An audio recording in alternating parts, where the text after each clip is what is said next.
Fala galera, e chegamos então à crítica do quinto episódio da segunda temporada de The Walking Dead, Daryl Dixon The Book of Carol, um episódio que, como eu já imaginava, ele iria sim baixar o ritmo dos acontecimentos, porque a gente chegou a uma espécie de clímax naquele quarto episódio ali, com o que acontece com a Jenny e tudo mais, o reencontro de Daryl com Carol, a morte da Isabel, tanta coisa acontecendo no quarto episódio, que automaticamente esses dois aqui iam formar, né, o quinto e o sexto, iriam formar aqui uma parte final dessa história, ou seja, um arco final dessa história de segunda temporada, apresentado em The Book of Carol. E é exatamente o que esse quinto episódio ele é. Ele é o começo desse arco final para a segunda temporada aqui. Ainda não assisti o episódio final, acabei de assistir o quinto, tô vindo aqui gravar, e depois irei assistir o sexto, e daí sim fazer uma crítica completa do sexto, já aproveitando uma coisa, galera. Vai ser no canal aqui no sábado, tá? Um vídeo específico com tudo que eu gostei de The Book of Carol, tudo que eu não gostei de The Book of Carol. No domingo sai o veredito, cara, final de The Book of Carol. Domingo, 21 horas, aquele horário já consolidado aqui no canal, onde a gente se encontra ao vivo para fazer nosso grande debate sobre do terceiro ao sexto, ou basicamente, cara, sobre tudo que acontece no Book of Carol, aí sim, né, com esse tempo combinado na semana passada, exatamente para a gente poder assistir. Muitos de vocês já assistiram The Book of Carol muito antes do que eu, inclusive, né, por causa dos vazamentos e tudo mais. Então, galera, essa que vai ser a nossa cobertura daqui para frente. Obviamente que teremos muito mais ainda para comentar sobre o futuro do nosso universo. Tem New York Comic Con vindo por aí, tem tanta coisa para acontecer, tá? Voltando ao assunto desse vídeo, que é a crítica do quinto episódio, vou começar pelo Codron, tá? Eu já tinha colocado na crítica do quarto ali que o Codron já tinha revelado o seu motivo, que era basicamente o Lohan. Existiu algo naquele momento lá, né, que está subjugado o Daryl na frente do Codron, que o Lohan passa alguma coisa ali pro Codron e que o Codron simplesmente muda, né? Ele muda, ele perde ali sua maior motivação, que era matar o Daryl, que era vingança. Muito desse episódio aqui, porque ele está recomeçando, né, um novo arco para encerrar a temporada, aquela coisa toda, então tem muita calmaria, tem muitas conversas, né? E tu precisa ir estabelecendo essas novas relações ali entre personagens também. E uma delas é o Codron com o Lohan, que é, digamos, a fonte principal para essa mudança toda ali, de característica do que o Codron estava apresentando pra gente. E daí tem essa questão muito mais ampla daquilo que ele já tinha conversado com a Carol, né?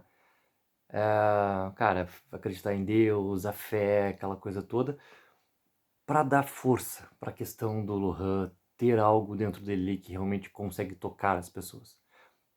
Não, necessariamente, isso é todo o culto, digamos assim, né, que a União da Esperança realmente representa, sobre o comando do Lousan e da Jacinta, agora com o exército ali do Povoado do Vivan, ou o que sobrou do exército, que a gente até não vê muitos soldados assim ali sendo coordenados lá, mas é basicamente isso, tá? Não necessariamente o Lohan é o Messias, ele é o escolhido, mas ele tem sim algo diferente ali que passa esse acreditar para as pessoas, passa realmente essa esperança para as pessoas, assim como aconteceu com o Codron.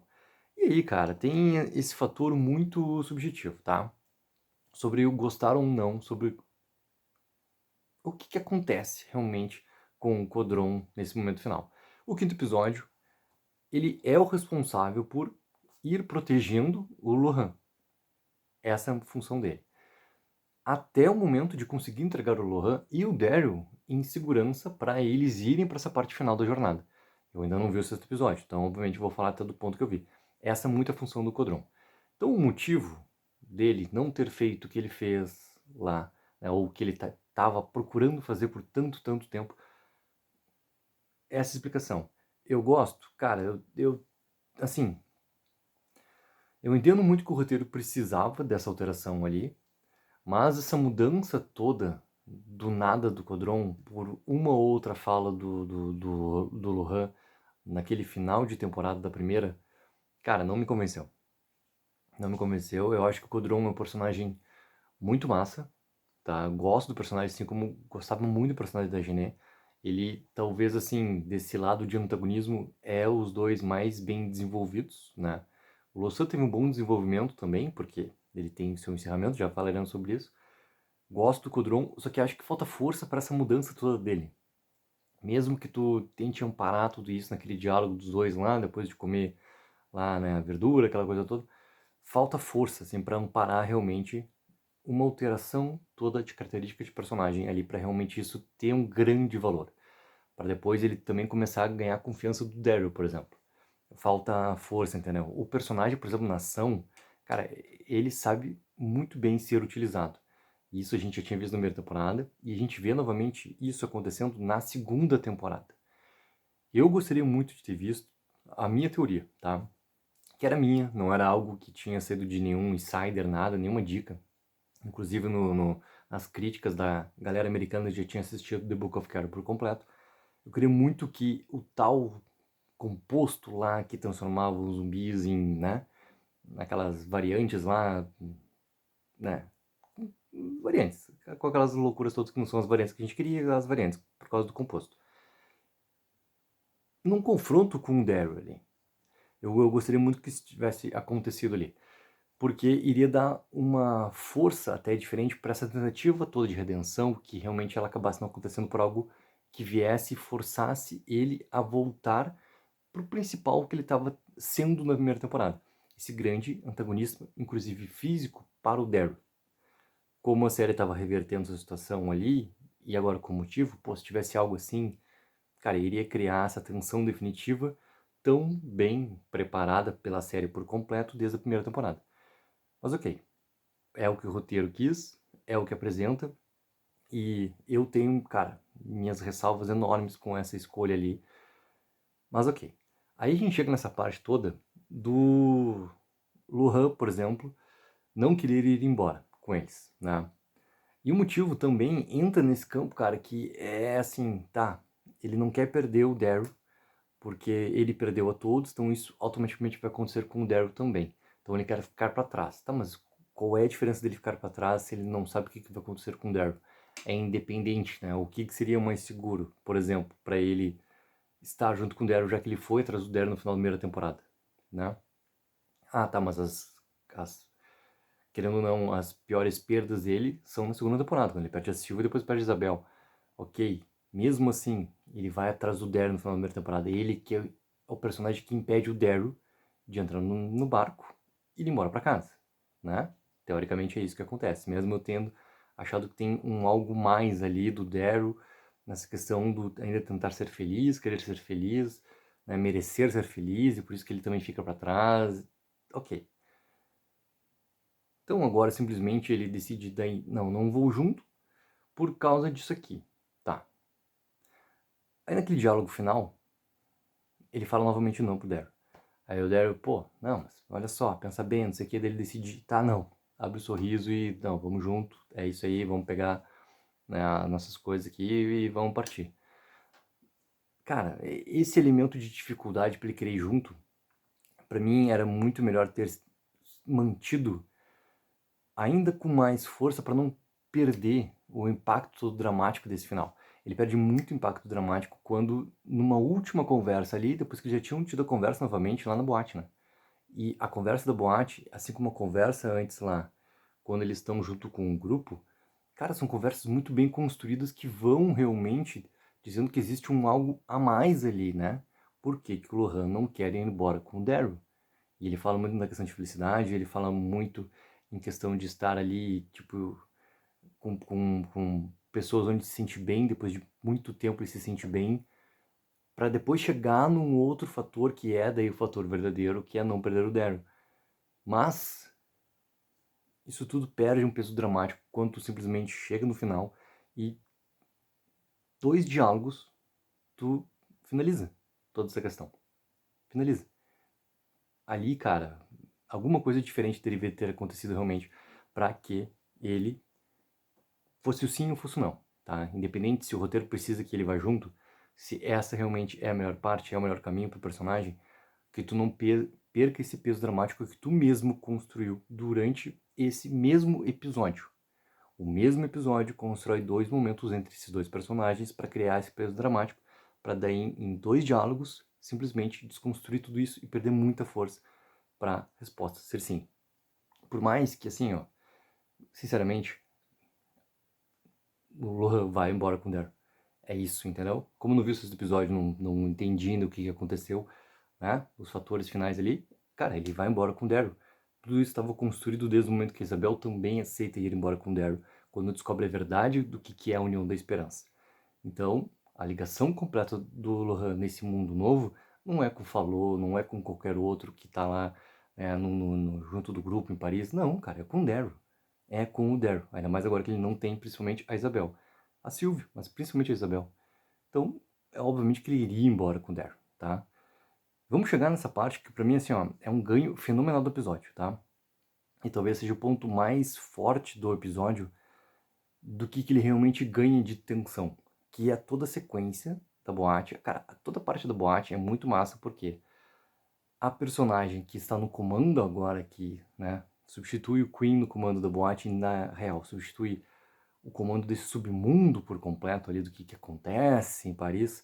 Ela funciona perfeitamente bem e ela mantém muito da coerência que a gente aprendeu, como é que funciona esse submundo na primeira temporada, e também a relação dela com o Daryl. Então a personagem funciona muito bem. E ao mesmo tempo, cara, quando chega naquele momento todo das catacumbas e as sequências todas de ação que vão acontecendo ali, tem um ponto, cara. Tu tem dois soldados, tá? E nenhum desses dois soldados que eu tô falando são do povoado Vivan. Eu tô falando de Daryl Dixon e tô falando do Codron. Esses dois, eles, mesmo em uma minoria, né, em relação a esse combate todo de número contra todos que estão lá do povoado Vivan, junto com o União da Esperança, a galera toda que vai ali atrás deles, cara, tu tá nas catacumbas, tu tá no escuro, contra dois caras que sabem muito bem lidar com esse tipo de situação e sabem muito bem lidar com as sombras também, e eu acho que essa parte do episódio é muito bem filmada, tá? Eu gostei muito dessa parte toda das catacumbas ali, toda. Pô, tu vai realmente deixando o quê? Quem vai ficando com medo de estar ali, né, mesmo em maior número, são quem foi atrás das pessoas que estavam tentando simplesmente fugir. Eu adorei, cara, porque mostra a força toda de combate do Daryl e do Codron e como que eles vão aniquilando um a um, um a um, um a um. E isso funciona, cara, perfeitamente bem pra mim no episódio. Tem essa questão toda do Codron acabar não matando a Jacinta. Porque é óbvio, claro, que a Jacinta vai se erguer contra essa liderança. Ela é daquele trio todo colocado assim de antagonismo. Genet. E daí a gente tinha o Lousan. E aí a gente tinha a Jacinta. Ela é que sobra dessa força toda, né? Porque a que era o braço direito da Genet, já reclamei na crítica do episódio passado, simplesmente do nada, né? De nenhuma dica que tu tinha no terceiro episódio, ela, depois da morte da Genet, vira assim, não concordava com a Genet. Pô, como assim, cara? Não era o que tu tinha apresentado pra mim desde o momento que ela aparece lá de segundo episódio. E daí do nada, completamente, né? Sem nenhum tipo de influência ser mostrado como foi mostrado muito bem pelo lado da Jacinta em relação ao Lausanne, inclusive do que ela faz em relação à emboscada, que o Emil, inclusive, acabou morrendo, aquela coisa toda que a gente já viu, que a gente já conversou. Não vai ser esse braço direito, cara, que vai ser, né, a pessoa que vai tomar a liderança sobre o que resta ali, né, de espólios, digamos assim, do povoado do Viva Daniel Esperança, porque ela não tomou no momento que ela deveria tomar, quando a líder cai, que era a Gené. Se ela não toma e se a Jacinta continua viva, quem vai assumir realmente é a Jacinta. E ela, como tem essa questão do ir já além no limite do que o Lousan se propunha, mesmo que o Lousan, assim como, cara, tá falando no primeiro episódio, eu gosto do Lousan, eu gosto. Gosto que foi um personagem bastante interessante que, por mais que não tenha perdido, tá? Uma teórica sanidade dentro desse culto todo, né? Que daí tem, cara, o culto, a profecia, o ritual, do que realmente é a esperança, do que realmente valia a pena, do que não valia a pena se não se tornasse verdade a profecia. Por mais que o personagem sempre tenha mantido um pé mais na sanidade do que ter extrapolado já como um personagem mais, digamos, um psicopata praticamente dentro desse culto todo apresentado ali, ele fala no primeiro episódio, né, que ele não era o líder que iria atacar, mas que quando precisasse iria se defender. Então no momento todo que tem a gente vê aquele dueto de batalhas, né? A gente vê ali o Sam com o Daryl e a gente vê lá ao mesmo tempo o Codron com a Jacinta. E essas duas, cara, lutas, pô, eu gostei demais, assim, da maneira como ela tá sendo filmada, como ele vai construindo naquele momento toda a sequência por completo das catacumbas para essas duas lutas acontecerem. Gosto demais das coreografias das duas lutas ali. E a morte do Lucan, a maneira como o Daryl acaba, eu achei que o Daryl não iria matar ele. Mas que bom que isso aconteceu. Porque não poderia acontecer um erro novamente, como foi mostrado no primeiro episódio, de quando o Daryl vai matar a Jenny. Aquela cena é muito errada. Ele vai matar a Jenny, explode aquela mina lá que era, né, para atacar o comboio, do nada. O Daryl olha pra trás, vira pra frente e, pô, a Jenny sumiu. E ele não vai atrás da Jenny. Uma pessoa que tinha acabado, né, de ser ferida dentro daquela emboscada, que, cara, devia ter apenas dobrado ali a esquina. Era só o Daryl ir atrás. É o Daryl, a gente tá falando do Daryl Dixon. Era só ele ir atrás, tava resolvido o problema da Jenny ali naquele momento. Que bom que nesse momento do episódio, não se achou um subterfúgio simplesmente para o roteiro funcionar, para que mantesse o Lucan vivo, para que mantivesse ainda, né, essa ameaça dele, essa busca toda dele atrás do Lohan e tudo que ele gostaria de fazer com o Lohan, a questão toda, né, da profecia em si. E é massa, cara, porque é visceral, entendeu? O Elder olhando para um lado, o cara pegando a caveira e vai na caveira e vai. E vai. E tudo isso, cara, pra mim, assim, ó, ele ganha muito no episódio, toda essa sequência ali. É a melhor parte do episódio, é a maneira como eles conseguem coreografar e criar atenção e usar muito bem o ambiente, a fotografia, usando muito bem as sombras também e dando foco pro Daryl e pro Codron, que ganham, desculpa, ganham muito dessa batalha toda, porque eles são os reais, digamos assim, soldados que estão lá embaixo. Os outros não são. Os outros não são. É só a gente perceber como que vai acontecendo até ficar, né, dupla contra a outra dupla. É só perceber. Então, pô, cara, essa parte pra mim, assim, ó, salva muito o episódio. E a gente chega na questão da mentira, que era óbvio que ia voltar como consequência. Tem aquele medo todo da Carol, né, de como que vai abordar. Eu acho que a reação do Ash, cara, é uma reação completamente condizente com tudo que tem que acontecer. Eu acho que a Carol, ela tem isso na história do seu personagem. A questão da fala do Ash. Os fins justificam, né, tudo para acontecer. Então, assim, se os meios justificam os fins justificam os meios, se tudo que está colocado ali, né, por ela ali, realmente é para chegar no objetivo, então não importa como, se ela realmente acredita nisso, a gente viu a Carol fazer isso em milhões de situações na história de The Walking Dead, milhões. E é mais uma que acaba se voltando contra ela. E aquilo que a gente conversou, né? Eu fiz o vídeo do Precisamos Falar sobre a Mentira de Carol. É exatamente isso, cara. Volta e volta de uma maneira muito forte. Muito forte. Muito forte. Porque esse personagem, a conexão dele, né, do Ash com a Carol, era a conexão da perda. A história dos dois personagens. É óbvio que um pai faria de tudo para ajudar uma outra mãe a procurar o seu filho. Né? Ele ia fazer de tudo. Se houvesse um pingo de esperança em achar ele que perdeu tudo, ele faria como fez de tudo para poder ajudar ela nessa esperança toda.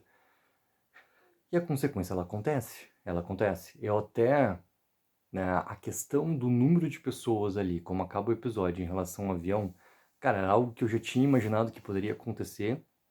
E para mim é algo bastante incrível, assim, pro roteiro. Não é apenas um subterfúgio de roteiro utilizar o número de pessoas ali pro tamanho daquele avião, né? A capacidade que tem de pessoas, mas o combustível tem que levar para fazer essa viagem toda de volta. E a gente já conversou muito sobre esse tipo de avião na relação dele para atravessar o oceano e chegar na França. Então agora para voltar com simplesmente, né, tanto de peso a mais, né? Daryl e Lohan ali dentro, entendeu? É obviamente que daria muito problema e esse problema ele é um problema, cara, crível, entendeu? Não é algo só usado para questão do roteiro. Eu até acho que o episódio, cara, ele não acaba de um jeito tenso o suficiente como, por exemplo, assim, o terceiro acabou, como o quarto acabou.